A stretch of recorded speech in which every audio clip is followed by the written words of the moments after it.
अस्सलाम वालेकुम दोस्तों, हमारो होस्ट अवेस अकबर ऐं ॾिसी रहिया आहियो सिंधी ऑडियो बुक्स चैनल। दोस्तों, अॼु जो जेको असांजो किताबु आहे उहो मोटिवेशन जो आहे। किताब जो उनवान आहे कामयाब ज़िंदगी कीअं गुज़ारिजे। त अचो त किताब खे शुरू कयूं था। असांजो जेको किताब जे अंदर ई टॉपिक आहे उहो टॉपिक आहे दौलत ऐं ख़ुशी, मनी एंड हैप्पीनेस। मिल्टन हिकु माज़ूर इंसानु हुयो। संदसि हेठिएं धड़ में अधरंगे जे करे साह न हुयो। हू माज़ूरनि वारी कुर्सी इस्तेमालु करे गुलाबनि जा गुल विकिणी पंहिंजे ख़ानदान लाइ कुझु न कुझु मुआशाती पूराओ कंदो हुयो। 40 सालनि जे मिल्टन खे हिकु धीउ ऐं हिकु पुटु बि हुआ। हुन जी इहा ॾाढी तमन्ना हूंदी हुई त काश खेसि पंहिंजो घरु हुजे, छो जो ज़ाती घरु हुअण जे करे वॾे तहफ़ुज़ जो अहसासु थिए थो। पर हुनखे ख़बर हुई त हू कॾहिं बि इहो हासिलु नथो करे सघे। गुज़िरियल साल इहो सभु कुझु तब्दील थी वियो। कुझु पुलिस ऑफिसरनि मिल्टन जे जफ़ाकशी ऐं महिनत खे ॾिसी ऐं ख़ुशमिज़ाजीअ खां मुतासिर थी करे $60,000 जो चंदो करे संदसि लाइ हिकु अहिड़ो घरु जोड़ायो जंहिं में हू माज़ूरनि वारी कुर्सीअ ज़रिए घुमी फिरी बि सघे पियो। मूंखे इहे लफ़्ज़ नथा मिलनि जो पंहिंजी ख़ुशीअ जो इज़हार कयां, मिल्टन चयो जॾहिं हू पहिरियों दफ़ो कुर्सीअ ज़रिए घर में दाख़िल थियो। ख़ुशीअ जी ॻोल्हा बाबति किताब लिखंदड़ डेविड मैट्रिन जी चवाणी, माण्हुनि खां जेकॾहिं पुछिबो त छा ख़ुशीअ खे पैसनि सां ख़रीद करे सघिजे थो त हू इनकार कंदा। पर जे तव्हां साॻियनि ई माण्हुनि खां पुछा कंदो त छा थोरी वधीक दौलत खेनि थोरो वधीक ख़ुशि कंदी त हू उन ॻाल्हि सां मुतफ़िक़ थींदा। गुज़िरियल 15 सालनि खां मुहक़क़नि दौलत ऐं ख़ुशीअ जे विच में लाॻापे बाबति काफ़ी तहक़ीक़ कई आहे। संदनि तहक़ीक़ काफ़ी ग़लति तसवुरनि खे लोॾे छॾियो आहे। उन्हनि मां सभिनी खां वधीक हैरान कंदड़ 5 नतीजा आहिनि। नंबर 1 ते चए थो त हर कंहिंखे ख़ुशी करण लाइ कुझु ऐश इशरत जूं शयूं खपनि। घणी आमदनी ख़ानदान खे काफ़ी फ़रहत ऐं मज़ो मुहैया करे सघे थी। हिकु आरामदाह घरु, शानदार कार ऐं आलीशान वीडियो सिस्टम। छा इहे शयूं तव्हांखे ख़ुशि रखे सघनि थियूं? नफ़्सियात जे प्रोफेसर महाली जे चवण मुताबिक़ मज़ो मतिलबु प्लेजर ऐं ख़ुशीअ में फ़र्क़ु आहे। विंदर मां हासिलु थींदड़ मज़ो आर्ज़ी छुटकारो हूंदो आहे, जॾहिं त ख़ुशी उन्हनि तजुर्बनि मां हासिलु थींदी आहे जंहिं लाइ उन माण्हूअ ज़हनी ऐं जज़्बाती तौरु लोड़ियो हुजे। शेट नाले हिकु नौजवान फैक्ट्री वर्कर हुयो। हिन पंहिंजी ख़ुशीअ लाइ सोचियो हुयो त ढंढ जे किनारे हू हिकिड़ो घरु जोड़े जिते संदसि 3 ॿार हर साल गर्मियुनि में रहण ऐं उन जॻह खे यादि कनि। सो हिन उते ज़मीन जो हिकु टुकड़ो साफ़ कयो, उन ते घरु जोड़ायईं। परे खां वारी ढोए ढंढ जे किनारे ते बीच ठाहियईं ऐं वणनि में रसा ॿधी पंहिंजनि ॿारनि लाइ हिन झूला ठहिराया।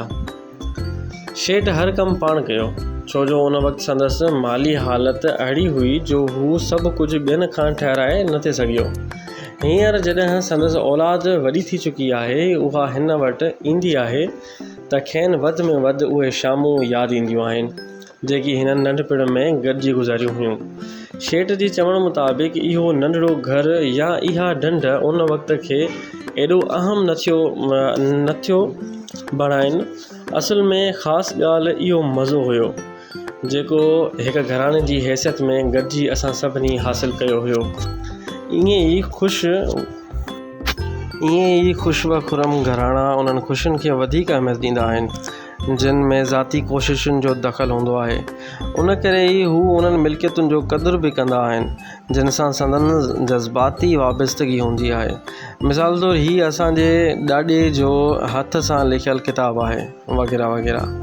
कावड़ियल माण्हू उन जो उबतड़ आम करे उन्हनि मिल्कियतुनि खे उन्हनि जी क़ीमत जे करे चाहींदा आहिनि त बाबा जी छॾियल कार आहे, बाबा जो छॾियल बंगलो आहे, वग़ैरह वग़ैरह। ऐं इहो बंगलो क़ीमती बंगलो आहे, हुन जी क़ीमत बि बयानु कंदा आहिनि।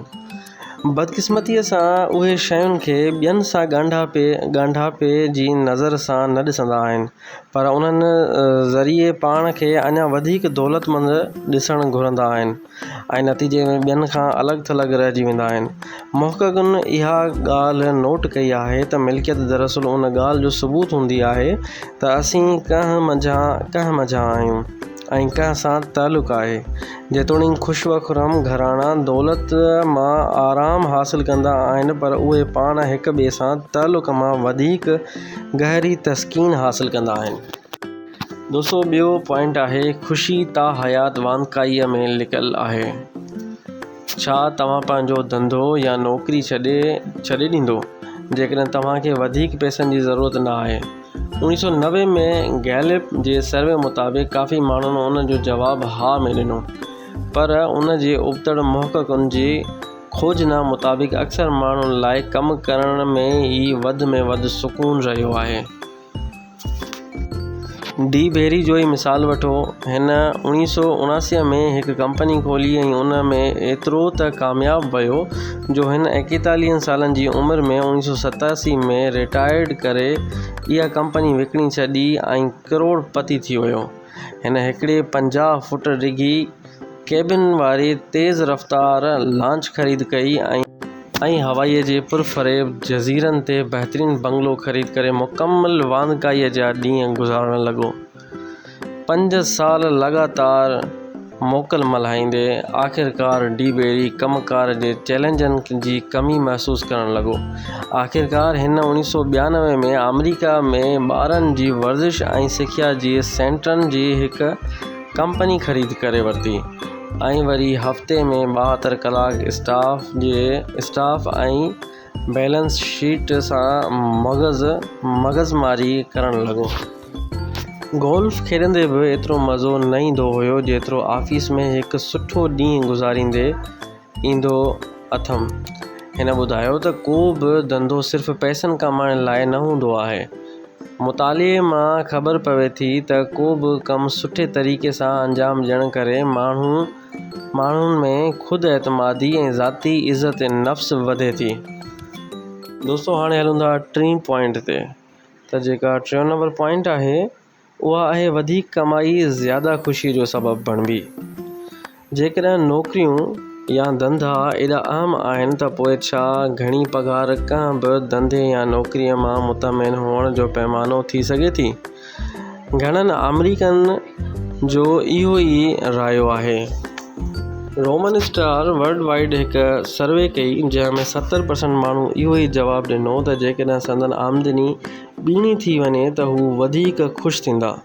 उन जे उबतड़ मुशाहिदे मां ख़बर पवे थी त कंहिं बि नौकरी धंधे मां मुतमिन हुअण जो दारोमदार उन ॻाल्हि ते घटि हूंदो आहे त केरु केतिरो कमाए थो, उन जे बजाए त उहो कमु केतिरे क़दुरु इम्तिहान वारो आहे ऐं संदसि उन कम ते केतिरो कंट्रोल आहे।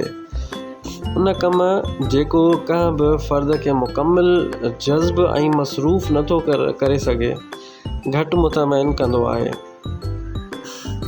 भली उहो खणी केतिरो बि मुनाफ़िया बख़्श छो न हुजे। रिचर्ड खां वधीक उन ॻाल्हि खे को बि बहितर सम्झी नथो सघे। हिन पियानो ऐं वायलिन वॼाइणु सिखियो ऐं राग जी तरबियत वठण खां पोइ 22 सालनि जी उमिरि में हिन खे हिकु ऑर्केस्ट्रा मुनक़िद करण जो पहिरियों मौक़ो मिलियो। कंहिं लम्हे मूं लकड़ हथ में खण फ़नकार खे इशारा ॾियण लाइ शुरू कया। उन लम्हे मूंखे ईअं लॻो त मां पैदा ई उन लाइ थियो आहियां। रिचर्ड इहो लम्हो यादि कंदे ॿुधायो जॾहिं त रिचर्ड जा वालिदेन ॿिए ख़्याल जा माण्हू हुया जिन खे को ॿियो कुझु करण लाइ चयो। नेठि हिन बिज़नेस में डिग्री वरिती ऐं हिकु इंटरनेशनल बैंक में सुठी पघार वारी नौकरी हासिल कई, पर रिचर्ड जो मौसीक़ी वारो लॻाव कॾहिं बि ख़तमु न थियो। रोज़ानो 12 कलाक वॉल स्ट्रीट ते मथे मारी करण खां पोइ हू राति जो देरि ताईं वेही म्यूज़िक जा नोट्स लिखंदो हुयो। हुन जूं मोकलूं आम करे महिमाननि ऑर्केस्ट्रा तौरु साज़ेबा वॼाईंदे गुज़रियूं हुयूं। 1993 में हिकु ओचिते वाक़िए हिन जी ज़िंदगी में तब्दीली आणे छॾी। छा थियो जो हू मशहूरु मौसीक़ार एरिक न्यूयॉर्क जे फुल हारमोनिक ऑर्केस्ट्रा जे 5 महफ़िलुनि में न अची सघियो। हिन जी जाइ ते रिचर्ड खे मौक़ो ॾिनो वियो, जिते हिन जी तमामु घणी दाद रसी थी। आख़िर शो जी राति रिचर्ड खे ख़बर पई त संदसि वालिद खे मौतमार कैंसर आहे। उन ॾींहुं महसूसु कयो त ज़िंदगी तमामु मुख़्तसिर आहे। सो उन में इहा ॻाल्हि बिल्कुलु करणु खपे जेका वाक़ई तव्हां लाइ तमामु अहम आहे। पंहिंजे ख़ानदान जी दुआउनि सां 2 ॿारनि जो पीउ हूंदे पंहिंजो कमाईअ वारो धंधो छॾियो ऐं मुकमिल तौर ते मौसीक़ी खे धंधे तौरु शुरू कयूं। हाणे रिचर्ड अॻूणी कमाईअ खां कम अज़ कम अधु कमाए रहियो आहे, पर हिन इहो मज़ो हासिलु करे वरितो आहे जेको अॻु बिज़नेस में हिन खे कॾहिं बि न मिलियो हुयो। नंबर 4 ते आहे त का बि शइ पैसे खां वधीक सुकून नथी ॾेई सघे।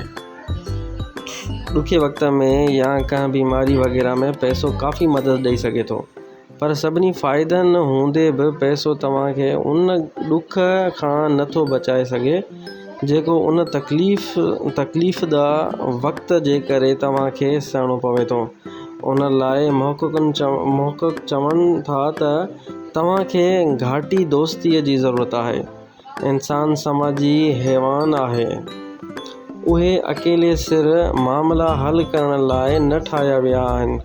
उन लाइ ज़रूरी आहे त तव्हांजा के सचा दोस्त हुजनि जेकी ॾुखे वक़्त में तव्हांखे कमु अचनि ऐं तव्हांजो भार हल्को कनि। नंबर 5 ते आहे जेकॾहिं तव्हां पंहिंजूं सभु ख़्वाहिशूं पूरियूं करे वठंदा त तव्हां ख़ुशि रहंदा। हूअ न्यूयॉर्क जी हिकु महफ़िल में पैदा थी, पंहिंजे करोड़पति पीउ जी अकेली थी। जॾहिं हूअ जवानीअ खे पहुती त हिन पंहिंजी हर ख़्वाहिश पूरी थींदे ॾिठी। B-52 बमबार जहाज़, जंहिंखे हिन जंगी लिहाज़ खां आरामदाह सफ़र लाइ तब्दील करायो हुयो, वेंदे छत जी लेवल ताईं ठहियल सोनहरी मच्छियुनि जो शीशे वारे टांकियूं बि उन ते हुयूं। पोइ बि जॾहिं डोरिस डेविक मरी वई त हुन जे डायरियुनि मां ख़बर पई त हिन अकेलाईअ वारी ज़िंदगी निहायत ई ग़मगीन गुज़ारी। त पोइ छा पंहिंजे कंहिं ख़्वाहिश खे पूरो करणु अणवणंदड़ मक़सदु आहे छा? बिल्कुलु न। असल में माहिरनि जी चवण मुताबिक़ असुलु ख़ुशी कंहिं बि ख़्वाहिश खे पूरे करण लाइ कयल जिदोजहद में हूंदी आहे, न कि उन खे हासिलु करण में। हिकु ताज़ी खोजना मुताबिक़ जेका यूनिवर्सिटी ऑफ इलिनॉइस 55 मुल्कनि में कई, जिन में Singapore, Malaysia, Bangladesh, Japan, Philippine, चीन ऐं ॾखिण कोरिया बि शामिल आहिनि। हिकु अजीब ॻाल्हि मालूम कई वई, अहिड़ा घराना जन जी आमदनी $10,000 सालियानी फ़ी माण्हू आहे, वधीक आमदनीअ सां संदनि ख़ुशि हुअण जे अहसास ते तमामु घटि असरु थी पियो, जॾहिं त हर कंहिं ख़ानदान जो सूरत हाल मुख़्तलिफ़ थी सघे थी। खोजना ॿुधायो त उन्हनि घराननि में आम तौर ते हिकु सुठो चङ भलाईअ वारो अहसासु हुयो। ख़ुशी ऐं दौलत हरूभरू हिक ॿिए सां लाॻापियल न आहिनि। इहो मुमकिन आहे त कंहिं वटि ॿई हुजनि या ॿई न हुजनि, पर घणनि जो यकीन आहे त जिन वटि ख़ुशी हूंदी आहे उन जी ज़िंदगी जी डोड़ में सभु कुझु हासिलु कंदा आहिनि। वेंदे मादियत पसंदनि जो चङो मुड़ुसु ऑस्कर वाइल्ड चई वियो हुयो, आम दौलत इंसान खां खसी सघे थी, असुलु दौलत न। तव्हांजे रूह जी गहराइयुनि में इंतिहाई क़ीमती शयूं रखियल आहिनि, उहे तव्हां खां गुम थियणु न खपनि। वॾी महिरबानी दोस्तो, वरी इंशाल्लाह मिलंदासीं कंहिं ॿिए टॉपिक सां गॾु, कंहिं ॿिए किताब सां गॾु। पंहिंजे होस्ट अवेस अकबर खे इजाज़त ॾींदा। अस्सलामु अलैकुम।